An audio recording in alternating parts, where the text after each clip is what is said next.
O inverno europeu sempre carregou um peso simbólico nas decisões de guerra. O frio endurece o solo, silencia cidades e obriga governos a pensarem em cenários que, em tempos normais, parecem impensáveis. Foi nesse clima que, discretamente, cartas começaram a chegar às casas de milhares de cidadãos noruegueses. Não eram convocações militares clássicas, nem anúncios públicos alarmistas. Eram avisos formais do Estado. Avisos de que, em caso de conflito, propriedades civis poderiam ser requisitadas para fins de defesa nacional. Galpões, veículos, terrenos, equipamentos.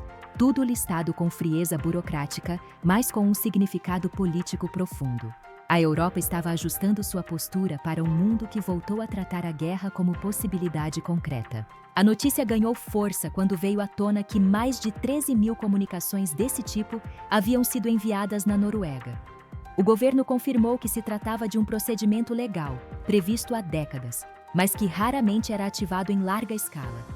A justificativa oficial falava em modernização da defesa, alinhamento com compromissos da OTAN e necessidade de preparo diante de um cenário internacional instável.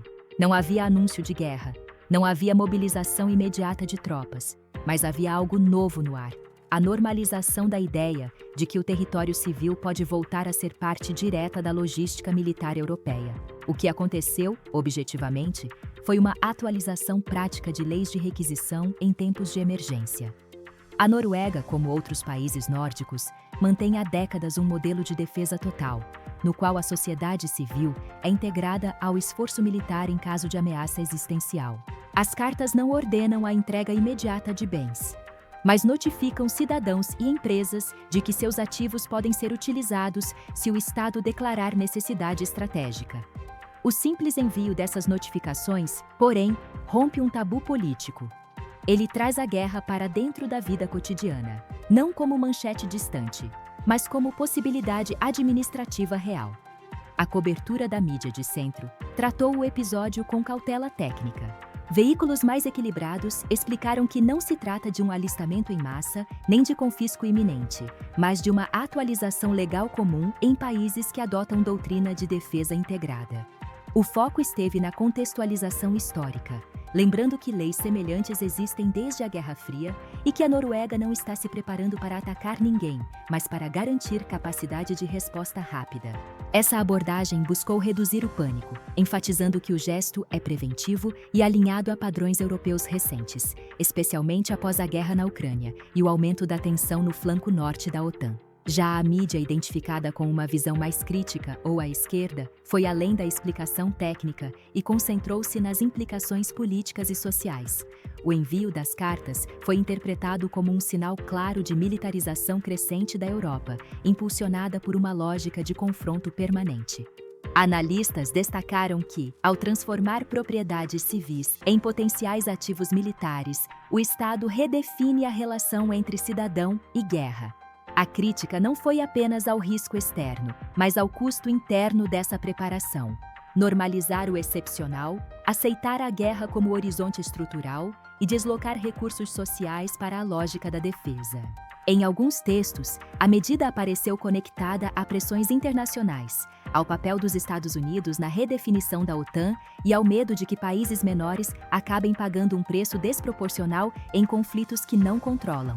Na outra ponta, a mídia de viés mais à direita tratou o episódio em tom muito mais alarmista. Manchetes falaram abertamente em risco de guerra mundial, ameaça russa direta e preparação urgente contra uma possível invasão. O envio das notificações foi apresentado como evidência de que governos sabem mais do que estão dizendo publicamente. Nesse enquadramento, a Noruega surge como linha de frente de um confronto inevitável, e as cartas seriam o primeiro passo visível de uma engrenagem maior que já estaria em movimento.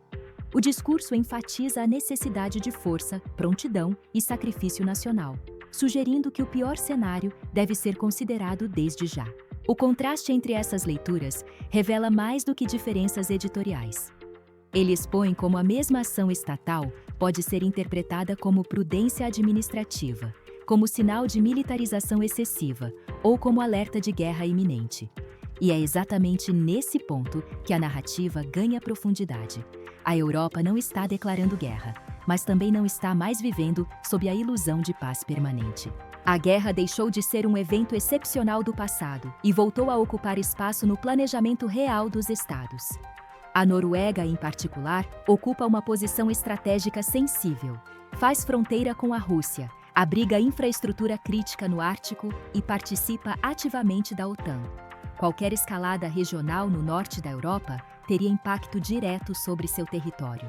Ao notificar cidadãos, o governo não está apenas cumprindo um ritual legal, mas enviando uma mensagem silenciosa. A defesa nacional não é mais assunto exclusivo dos quartéis. O efeito psicológico dessa decisão talvez seja tão relevante quanto o efeito prático.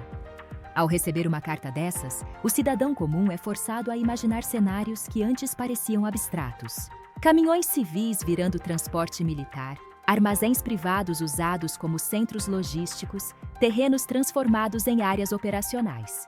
A guerra deixa de ser uma imagem televisiva e passa a ser uma variável administrativa possível. No pano de fundo, a Europa vive uma transição estratégica. Orçamentos militares aumentam, exercícios conjuntos se intensificam e a linguagem política muda. Palavras como prontidão, resiliência e dissuasão substituem discursos antigos de integração econômica como garantia absoluta de paz. A decisão norueguesa se encaixa nesse movimento mais amplo, no qual os estados voltam a pensar em soberania territorial de forma concreta, não apenas diplomática. O envio das cartas não significa que a guerra é certa, mas indica que a paz deixou de ser presumida. E essa, talvez, seja a mudança mais profunda. O continente que por décadas construiu sua identidade sobre a superação dos grandes conflitos, agora se vê obrigado a reabrir arquivos legais, doutrinas militares e planos de emergência que pareciam enterrados na história. No final, a história não é apenas sobre notificações administrativas ou sobre a Noruega em si. É sobre um continente ajustando sua percepção do mundo.